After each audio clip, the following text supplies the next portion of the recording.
Natikman ko na guys. At syempre ang sarap. Igisa ang garlic mince.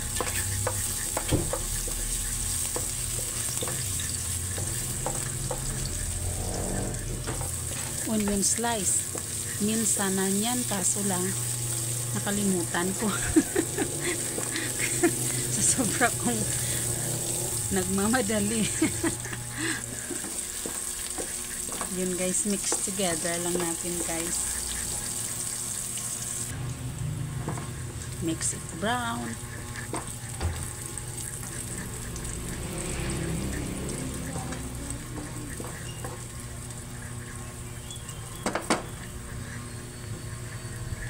Ayun guys, ilagay na natin yung ating beef tenderloin. Cut into maninipis. Thin or like stripe.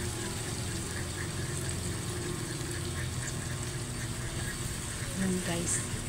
Igisa lang natin guys yung ating beef tenderloin.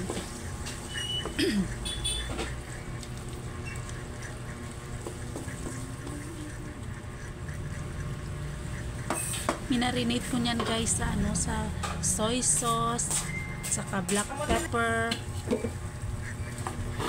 At lagyan ko yan guys ng fish sauce, patis. Yan guys. Inilagay ko ang ating liquid sa marinade. Kasi may liquid dyan. Hindi ko idala sa gisa para mas masarap yung beef. Okay, mix lang natin hanggang mag-evaporate yung kanyang liquid. Nilagyan ng mushroom. In-can lang yan guys, slice na. Beef feed mushroom. Tenderloin yan guys, madali lang yan lutuin. So inilagay ko na ang mushroom at saka yung liquid guys. Alam nyo naman yung ating liquid favorite na ilagay sa niluluto.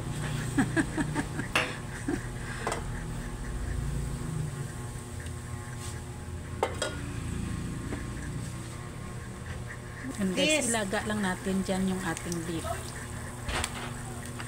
At ngayon, lagyan ng pineapple tidbits.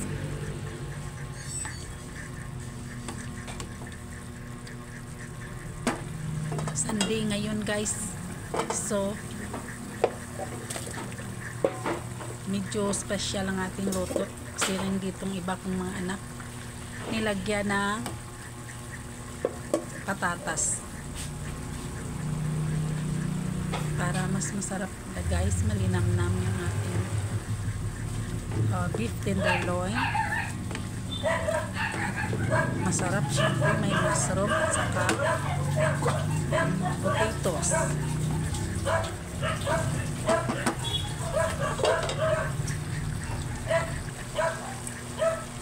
Guys, medyo palambutin lang natin yung ating patatas. At naglagay ako ng konting asin lang guys. At saka pickle release.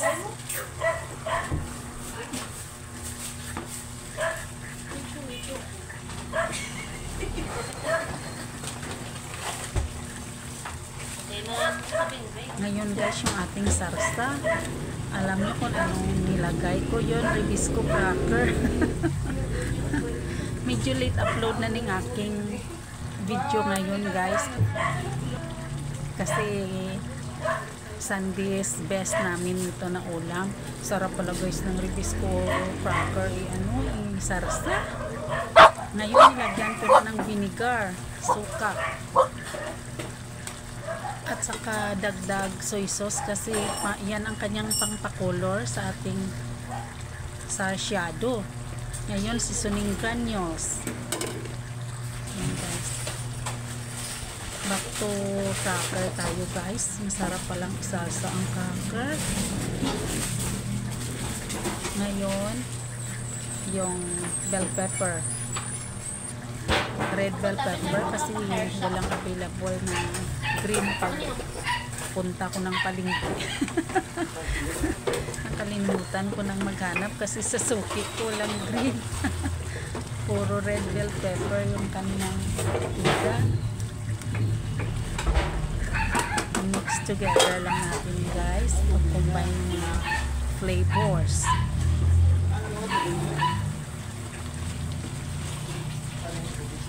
Ayan guys, medyo kunti na yung kanyang liquid guys. Tatay mo ay daga. Masarap yun guys. Favorite namin to na ulam. One of our favorite. Ngayon nilagyan ko ng spring onions para dagdag pang pakulo at mabango. At masarap din. Yun guys ang ating beef tenderloin with mushroom, potatoes, and guys, at bell pepper.